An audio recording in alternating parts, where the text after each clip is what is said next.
Hello students, welcome to my YouTube channel. तो आज हम करेंगे बिजनेस स्टडीज़ का chapter number 2 principles of management. तो ये इस चैप्टर की पार्ट 3 वीडियो है। सो आज मैं आपको इस वीडियो में कराऊंगी टेक्निक्स ऑफ साइंटिफिक मैनेजमेंट, समझाऊंगी मैं आपको इस वीडियो में। सो स्टूडेंट्स, अगर आपने इसकी पार्ट 2 वीडियो नहीं देखी है तो वो आप देख लें। उसमें मैंने आपको क्या करा है, टेलर ने जो आपको साइंटिफिक प्रिंसिपल्स दिए हैं मैनेजमेंट के, जो 4 प्रिंसिपल्स दिए हैं वो बहुत इंपॉर्टेंट है। जब आपको वो पता चलेंगे कि टेलर ने क्या प्रिंसिपल्स दिए हैं तो तब आपको समझ आएगा कि हमें उन प्रिंसिपल्स को फॉलो करने के लिए, वो प्रिंसिपल्स हमें लगाने के लिए ये टेक्निक्स लगानी ज़रूरी है। तो टेलर ने पहले क्या दिया, मेन 4 प्रिंसिपल्स दिए हैं, साइंटिफिक प्रिंसिपल्स ऑफ मैनेजमेंट। और उन प्रिंसिपल्स को हम पूरी तरीके से कंप्लीट कर पाएँ, वो प्रिंसिपल्स हमें फ़ायदा दे ऑर्गेनाइजेशन में, उसके लिए उन्होंने ये 7 टेक्निक्स भी बताई हैं। सो वो प्रिंसिपल्स आपको पता होने चाहिए, तभी आपको ये टेक्निक समझ में आएंगी। तो उसका लिंक आपको मिल जाएगा ऊपर, ओके, आई बटन पे, वो वीडियो आप देख लीजिएगा। सो नाउ अब हम इस पे आते हैं, टेक्निक्स ऑफ साइंटिफिक मैनेजमेंट। तो टेलर ने ये 7 टेक्निक्स दी हैं।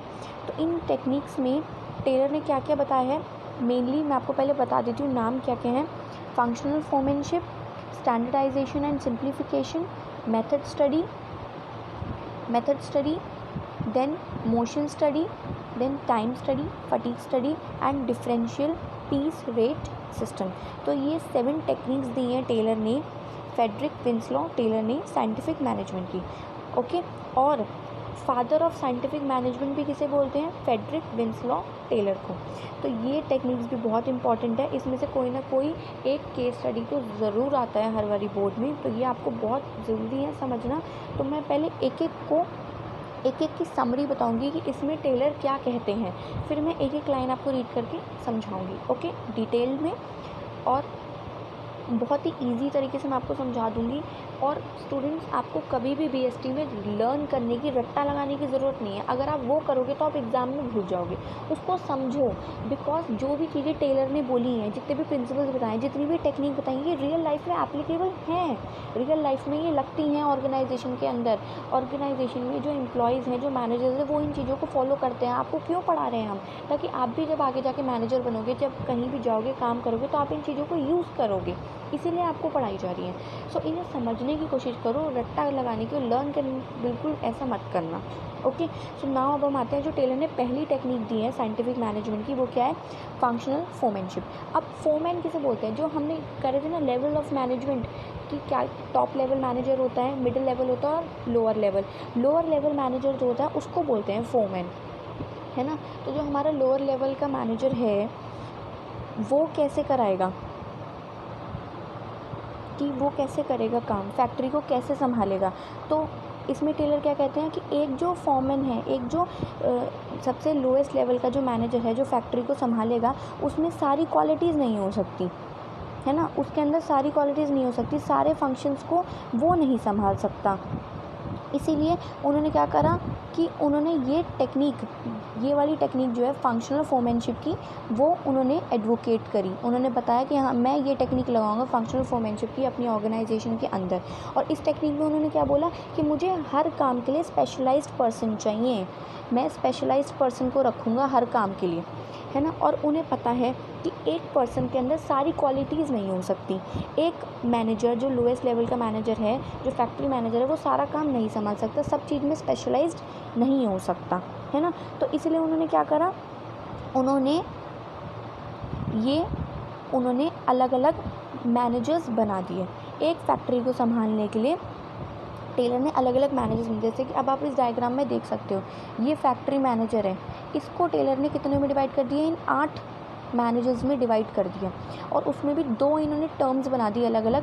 पहला कौन सा बना दिया, प्लानिंग इंचार्ज, जो प्लानिंग करेगा। दूसरा कौन सा बना दिया, प्रोडक्शन इंचार्ज, जो प्रोडक्शन करेगा। ये वर्कर है। तो ये वर्कर जो है, इसके ऊपर ये 4 प्लानिंग इंचार्ज वाले मैनेजर भी हैं और ये 4 प्रोडक्शन इंचार्ज वाले मैनेजर भी हैं। अब हम देखेंगे कि प्लानिंग इंचार्ज के अंदर जो मैनेजर, उनको टेलर ने क्या क्या नाम दिया। पहला क्या है, इंस्ट्रक्शन कार्ड क्लर्क, जो इंस्ट्रक्शंस का काम देखेगा। दूसरा है रूट क्लर्क। थर्ड है time and cost clerk. Fourth है डिसिप्लिनेरियन, ठीक है। अब प्रोडक्शन के अंदर फर्स्ट कौन सा है, गैंग बॉस। सेकंड है रिपेयर बॉस। थर्ड है इंस्पेक्टर, फोर्थ है स्पीड बॉस। तो टेलर क्या कहते हैं, एक फैक्ट्री के अंदर एक वर्कर को मैनेज करने के लिए ये 8 मैनेजर्स में रखूँगा और ये जो मैनेजर है अपने अपने काम में स्पेशलाइज्ड है। यस, और ये वर्कर को अलग अलग काम करेंगे, सारे एक काम नहीं करेंगे। इन चारों का काम, प्लानिंग वालों का काम अलग है और ये 4 जो प्रोडक्शन में इनका काम अलग है। तो इस चीज़ को कराने के लिए टेलर ने ये 4 प्लानिंग के मैनेजर बनाए और 4 प्रोडक्शन के मैनेजर बनाए, ताकि हमारी ऑर्गेनाइजेशन में सारे काम स्पेशलाइज तरीके से हों और अच्छे तरीके से हों। अब हम देखेंगे कि इनका काम क्या है, क्योंकि ये भी आपको आ जाते हैं एग्ज़ाम में। नाउ फर्स्ट वन कौन सा है, instruction card clerk. Instruction card clerk का काम क्या है, instruction card clerk is concern with tagging down instructions. तो वो क्या करेगा, इंस्ट्रक्शंस देगा हमारे एम्प्लॉय को काम करने के लिए, इंस्ट्रक्शंस देगा। टाइम एंड कॉस्ट क्लर्क क्या करेगा, वो setting a time table set करेगा एक काम को करने के लिए, एक जॉब को करने के लिए, और लेबर कॉस्ट बताएगा कि उसके अकॉर्डिंग कितनी कॉस्ट लगेगी, उस काम को करने के लिए कितनी कॉस्ट लगेगी ऑर्गेनाइजेशन की। रूट क्लर्क क्या बताएगा, वो बताएगा कि कौन से रूट से हमारा रॉ मटेरियल पास होगा। यस, शॉप डिसिप्लिनेरियन क्या बताएगा, वो रूल्स और रेगुलेशंस बनाएगा और इंश्योर करेगा कि ऑर्गेनाइजेशन में वो डिसिप्लिन हो और वो रूल्स फॉलो हो। नाउ ये तो हो गए प्लानिंग वाले 4 हमारे जो मैनेजर्स ने बनाए टेलर ने। नाउ 4 जो हमारे प्रोडक्शन वाले हैं, गैंग बॉस क्या करेगा, अरेंजमेंट्स करेगा, वर्कर प्रोवाइड कराएगा, जितने भी हमारे वर्कर की नीड है ऑर्गेनाइजेशन के अंदर, मशीन्स प्रोवाइड करेगा, टूल्स प्रोवाइड कराएगा। Yes, now next is speed boss क्या करेगा, स्पीड देखेगा कि हमारा जो वर्क हो रहा है, जो प्रोडक्शन हो रही है, वो सही टाइम से हो रही है कि नहीं हो रही है, सही स्पीड में हो रही है कि नहीं हो रही है, ऐसा तो नहीं कि प्रोडक्शन में डिले हो रहा है। ओके, तो ये स्पीड का काम देखेगा speed boss. Now repair boss क्या देखेगा कि कोई प्रॉब्लम तो नहीं आ रही, मेंटेनेंस देखेगा, मशीन में कोई प्रॉब्लम तो नहीं है, टूल्स में कोई प्रॉब्लम तो नहीं है, इक्विपमेंट्स में कोई प्रॉब्लम तो नहीं है, अगर प्रॉब्लम है तो उनको रिपेयर करेगा। नाउ इंस्पेक्टर क्या करेगा, वो इंस्पेक्शन करेगा कि जो क्वालिटी है हमारे प्रोडक्ट की वो अच्छी होनी चाहिए, तो क्वालिटी की इंस्पेक्शन करेगा। तो ये हमारे 8 फैक्ट्री मैनेजर हैं जो वर्कर के ऊपर हैं और ये सब अपनी अपनी फील्ड में स्पेशलाइज्ड हैं और ये सब ही काम करेंगे। तो ये टेक्निक पहली थी जो टेलर ने दी थी फंक्शनल फोमेनशिप की, कि सब अलग अलग फोमेंस होंगे और सबका अलग अलग फंक्शन होगा। Yes, next technique is standardisation and simplification of work. तो अब इसमें टेलर क्या कहते हैं कि मैं अलग अलग स्टैंडर्ड्स बनाऊंगा काम के और उस स्टैंडर्ड के अकॉर्डिंग हम मेरे जो वर्कर हैं वो वर्क करेंगे। यस, तो टेलर ने क्या कर दिया, स्टैंडर्ड्स बना दिए कि ऐसे काम होगा, ऐसा काम चाहिए मुझे, ऐसा काम चाहिए, ऐसा स्टैंडर्ड है काम का, तो उसके अकॉर्डिंग ही मेरे वर्कर वर्क करेंगे। यस, तो उन्होंने अलग अलग चीज़ के, हर चीज़ के स्टैंडर्ड्स बना दिए। स्टैंडर्डाइजेशन ऑफ मैनर, इस मैनर में काम होगा। टाइम, रॉ मटेरियल ऐसा चाहिए, मशीनरी, प्रोडक्ट, प्रोसेस और ऑपरेटिंग सिचुएशंस, हर चीज़ के उन्होंने क्या बना दिए, हमारे स्टैंडर्ड्स बना दिए। यस, कि इस अकॉर्डिंग काम होगा। और सिंप्लीफिकेशन का मतलब क्या है, simplification points at eliminating unnecessary variety of product. Unnecessary चीज़ों को एलिमिनेशन कर देंगे हम ऑर्गेनाइजेशन के अंदर, जो भी चीज़ें अननेसेसरी है उनको हम एलिमिनेट कर देंगे और अपने वर्क को सिंप्लीफाई कर देंगे कि सिंपली ऐसा ही होना है, यही चीज़ यूज़ होनी है। यस, कंफ्यूज होने की ज़रूरत नहीं, एलिमिनेट कर दिया, बाकी चीज़ें हटा दी, ऐसे ही काम होगा। तो स्टैंडर्डाइजेशन और सिंप्लीफिकेशन लगाने से क्या हुआ ऑर्गेनाइजेशन के अंदर, सेविंग ऑफ कॉस्ट, हमारी कॉस्ट बच गई क्योंकि हमने अननेसेसरी चीज़ों को तो एलिमिनेट कर दिया।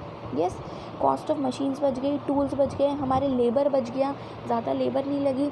इट मीन्स कंट्रोल्ड इन्वेंट्रीज, हम पर्टिकुलर इतनी इन्वेंट्रीज यूज़ करेंगे क्योंकि हमने सिंप्लीफिकेशन कर दी है ना। और complete utilisation of supplies and boosting turnover. अब जब हमारी कॉस्ट कम लगेगी, ठीक है, और हम अननेसेसरी चीज़ों को क्या कर देंगे, एलिमिनेट कर देंगे, तो हमारी जो टर्नओवर है वो बढ़ जाएगा और हमारा वर्क भी बहुत अच्छा होगा क्योंकि हमने वर्क के स्टैंडर्ड्स बना दिए हैं। तो ये थी सेकंड टेक्निक जो बताई थी हमारे टेलर ने। नाउ थर्ड टेक्निक जो टेलर ने बताई थी वो क्या है, मेथड स्टडी में टेलर क्या बोलते हैं कि मैं एक पर्टिकुलर मेथड बताऊंगा कि इस मेथड से काम होना है, उसके अकॉर्डिंग वर्कर्स काम करेंगे। So the objective of method study is to find one best way Taylor क्या कहते हैं, एक बेस्ट तरीका बता दूंगा डूइंग ऑफ जॉब, उसका एक काम को करने का एक बेस्ट तरीका बता दूंगा और उसके अकॉर्डिंग वर्कर्स काम करेंगे। There are different ways of performing, बहुत सारे तरीके हैं, सब वर्कर्स अपने अपने तरीके से काम करते हैं, लेकिन ज़रूरी नहीं है कि सारे तरीके ही अच्छे होंगे, इसलिए मैं तरीका बेस्ट वे तरीका बताऊँगा, उसके अकॉर्डिंग सारे मेरे वर्कर्स काम करेंगे। यस, तो ये बहुत ही अच्छी टेक्निक टेलर ने बताई थी। इस टेक्निक से क्या होता है, मेनली इस टेक्निक से क्या होगा, minimise the cost of production, हमारी प्रोडक्शन की जो कॉस्ट है वो कम लगेगी और हमारी जो क्वालिटी है वो बहुत अच्छी हो जाएगी, and satisfaction of the customer. Obviously सी बात है, जब अच्छे तरीके से सारे वर्कर्स काम करेंगे, एक ही तरीके से काम करेंगे, तो हमारी क्वालिटी तो अच्छी होगी। तो ये बहुत ही अच्छी मेथड स्टडी हमारे टेलर ने, फ्रेडरिक विंसलो टेलर ने बताई थी। नाउ नेक्स्ट फोर्थ हमारी टेक्निक क्या है साइंटिफिक मैनेजमेंट की, मोशन स्टडी। सो मोशन स्टडी का मतलब क्या है, pertains the study of movements, movement की स्टडी, कि हमारे जो वर्कर्स हैं वो कितनी मूवमेंट करेंगे। Yes, like putting objects, motion study में क्या है, putting objects, lifting, changing position and sitting, ये सारे अलग अलग मूवमेंट्स हैं जो हमारे एम्प्लॉयज़, हमारे वर्कर्स करते हैं और एक फैक्ट्री के अंदर। यस, तो वो क्या बोलते हैं, टेलर क्या बोलते हैं कि जो मेरे जो वर्कर्स बेफालतू की, जो काम में नहीं आ रही, जो वर्क में नहीं आ रही, वो वाली जो मूवमेंट्स कर रहे हैं ना, उन मूवमेंट्स को मैं एलिमिनेट कर दूंगा और कम कर दूंगा। अननेसेसरी मूवमेंट्स को मैं क्या कर दूंगा, सॉलिकेट कर दूंगा, कम कर दूंगा, रिड्यूस कर दूंगा, ताकि क्या होगा, उनको काम करने में लेस टाइम लगेगा और वो अपना वर्क जॉब इफ़ेक्टिवली करेंगे। तो ये थी technique of scientific technique of motion study, कि जो भी अननेसेसरी मूवमेंट्स कर रहे हैं मेरे एम्प्लॉय, उनको मैं कम करा दूंगा, ताकि जब वो वर्क कर रहे होंगे तो कम टाइम में वर्क हो, क्योंकि अननेसेसरी मूवमेंट्स होंगी नहीं, जो भी मूवमेंट होंगी वो काम से रिलेटेड ही होंगी, तो उनका जॉब जो है इफ़ेक्टिवली मेरे वर्कर्स वर्क करेंगे। So this is the fourth scientific technique of given by Taylor. Now fifth is time study. तो टेलर क्या बोलते हैं कि मैं एक टाइम सेट करूँगा, उस स्टैंडर्ड टाइम सेट करूँगा काम का, कि एक वर्क है, उस वर्क को करने में कितना टाइम लगेगा, मैं वो स्टैंडर्ड टाइम मेजर करूँगा अपने वर्कर्स को देख के, और वो टाइम बताऊँगा और उसी के अकॉर्डिंग मेरे वर्कर्स वर्क करेंगे। Yes, so it determines the standard time taken to perform a well defined job. एक जॉब को करने के लिए एक स्टैंडर्ड टाइम दे दिया जाएगा। अब टाइम कैसे दे रहे हैं, स्टैंडर्ड टाइम कैसे बना रहे हैं, तो टाइम मेजरिंग डिवाइस यूज़ करेगा टेलर ने टाइम मेजरिंग डिवाइस यूज़ करा था। यस, पर्टिकुलर टास्क के लिए the standard time is fixed for the whole of the task by taking several readings. बार बार मतलब उन्होंने ऐसा नहीं कि ऐसे स्टैंडर्ड टाइम लगा दिया, नो, उन्होंने वर्कर्स के टाइम को, वर्क को मेजर करके अलग अलग डिवाइसेस को यूज़ करके ये स्टैंडर्ड टाइम बनाया। यस, तो the method of time study depend upon the volume and frequency of the task की जैसी वॉल्यूम होगी, जितना बड़ा टास्क होगा, जितनी फ्रीक्वेंसी होगी, उसके अकॉर्डिंग टाइम, स्टैंडर्ड टाइम बनाया गया है। ठीक है, और अब इससे क्या होगा, जब हमने टाइम स्टडी जो टेक्निक बनाई है, हमने एक पर्टिकुलर टाइम दे दिया, तो इससे क्या होगा, नंबर ऑफ़ वर्कर्स के बारे में हमें पता चल जाएगा कि हमारी ऑर्गेनाइजेशन में हमें इतना काम कराना है और इतना काम कराने में इतना टाइम लगेगा। तो ऑब्वियसली सी बात है ना, हमें पता चल जाएगा कि हमें कितने वर्कर्स चाहिए, है ना, और वर्कर्स के अकॉर्डिंग हमें हमारी कितनी लेबर लगेगी और उतनी लेबर की कितनी कॉस्ट लगेगी। तो ये बहुत ही अच्छी टेक्निक है ऑर्गेनाइजेशन में काम कराने की, कि हमें पता चल गया है हमारा इतना काम है, उसके अकॉर्डिंग अगर हमारा इतना काम है, एक वर्कर इतना टाइम लगाएगा इतना काम करने में, तो हमें कितने वर्कर चाहिए और हमारे पर्टिकुलर वर्कर के अकॉर्डिंग हमारी कितनी कॉस्ट लगेगी। सो this is the time study technique of scientific management. Now next is fatigue study. Fatigue study में क्या है, टेलर क्या बोलता है कि जब मेरे एम्प्लॉय काम कर रहे हैं तो वो थक जाएंगे, है ना, और जब वो थकेंगे तो क्या होगा, उनकी जो काम करने की स्पीड है जो वो कम हो जाएगी। तो वो टेलर कहते हैं मैं उस चीज़ को कम करना चाहता हूँ। उसके लिए टेलर ने क्या कहा कि जब मेरे वर्कर्स काम करेंगे तो वो मेंटली और फिजिकली टायर्ड हो जाएंगे। उस टायर्डनेस को कम करने के लिए मैं उनको बीच में इंटरवल दूंगा, थोड़े टाइम पीरियड के, ताकि वो बूस्टअप हो जाए, उनकी एनर्जी बूस्टअप हो जाए और वो दोबारा से इफ़ेक्टिवली और एफिशिएंटली काम करें। यस, सो अब मैं आपको डेफिनेशन के अकॉर्डिंग बताती हूँ। इसमें टेलर ने क्या बोला, a person is bound to feel tired physically and mentally. अगर person if he does not get rest while working, वो काम कर रहा है और काम करते करते उसे रेस्ट नहीं मिलेगा तो वो फिजिकली मेंटली थक जाएगा, है ना। तो टेलर क्या बोलते हैं, उसका स्टेमिना कम हो जाएगा। उसका स्टेमिना रिगेन कराने के लिए टेलर क्या बोलते हैं कि मैं अपने एम्प्लॉय को क्या दूंगा, बीच बीच में इंटरवल दूंगा काम के बीच में, यस, ताकि वो अपनी जितनी भी उसने एनर्जी लॉस करी है वो उसको दोबारा से रिगेन कर सके, ताकि हमारी प्रोडक्टिविटी इंक्रीज़ हो जाए। Yes, if the worker involve heavy manual labour, अब कुछ वर्कर्स हैं जो बहुत ज़्यादा लेबर वाला काम करते हैं, है ना, मेहनत वाला काम करते हैं, तो उसके बीच में टेलर क्या बोलते हैं, मैं उनको स्मॉल पॉजेज़ दूंगा, फ्रीक्वेंटली बार बार बीच में पॉजेज़ दूंगा, ताकि वो क्या कर सकें, दोबारा से उनकी एनर्जी लेवल बूस्टअप हो जाए और अपनी दोबारा से ऑप्टिमम कंट्रीब्यूशन दे वर्क में। तो ये बहुत ही अच्छी टेक्निक है जो टेलर ने दी है और बहुत से ऑर्गेनाइजेशन ये टेक्निक यूज़ भी करते हैं। सो this is the 6th technique of scientific management. Now 7th and the last technique of scientific management is differential piece wage system. differential piece wage system में टेलर क्या बोलते हैं कि मैं वेजेस देने के अलग अलग डिफरेंट वेजेस दूंगा अपने एम्प्लॉयज़ को।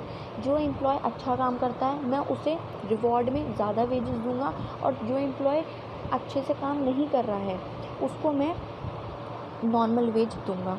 यस, तो अब देखते हैं इसमें टेलर ने क्या बोला है कि Taylor was a strong advocate of piece wage system. उन्होंने ही ये चीज़ लेके आए थे, टेलर ही ये वाली चीज़ लेके आया था, piece wage system. He wanted to differentiate efficient and inefficient worker. Taylor ने क्या कर दिया कि ये एफिशिएंट वर्कर और इनएफिशिएंट वर्कर को अलग अलग डिफरेंशिएट कर दिया, अलग कर दिया। द स्टैंडर्ड टाइम, जो उन्होंने टाइम बनाया था टाइम स्टडी में, and other parameters should be determined on the basis of work study, है ना। तो उन्होंने स्टैंडर्ड टाइम बना दिया और अलग अलग उसके अकॉर्डिंग उन्होंने सेट कर दिया। The workers can be classified, उसके अकॉर्डिंग वो वर्कर्स को क्लासीफाई कर रहे थे कि कौन सा एफिशिएंट है और कौन सा इनएफिशिएंट है। He wanted to reward efficient worker, है ना, so he introduce different rate of wage payment for those. तो उन्होंने इसीलिए ये डिफरेंट वेज सिस्टम लगाया। क्यों? क्योंकि वो चाहते थे कि मेरा जो एफिशिएंट वर्कर है, जो अच्छे से एक पर्टिकुलर गिवन टाइम पीरियड में अच्छे से काम कर रहा है, मैं उसको रिवॉर्ड दूंगा ताकि वो अपने काम को ऐसे ही मेंटेन रखे और ऐसे ही मोटिवेट रहे। और जो एम्प्लॉय इनएफिशिएंट है, जो अच्छे से काम नहीं कर रहा है, वो भी इस चीज़ को देख के मोटिवेट होगा और वो भी फिर अच्छे से काम करेगा रिवॉर्ड के लिए। यस, तो उन्होंने जो एफिशिएंट वर्कर है उसके लिए अलग वेज सिस्टम कर दिया था और जो इनएफिशिएंट वर्कर है उसके लिए अलग वेज सिस्टम कर दिया था। Yes, so this is the last and 7th technique of scientific management. So students, this was the last technique, and if you अगर आपको मेरी वीडियो पसंद आई हो तो please like my video and do subscribe my channel, और इसको अपने friends के साथ शेयर कीजिए वीडियो को। ओके, नेक्स्ट पार्ट का लिंक आपको नीचे डिस्क्रिप्शन बॉक्स में मिल जाएगा, उसको भी देख लीजिएगा। Thank you.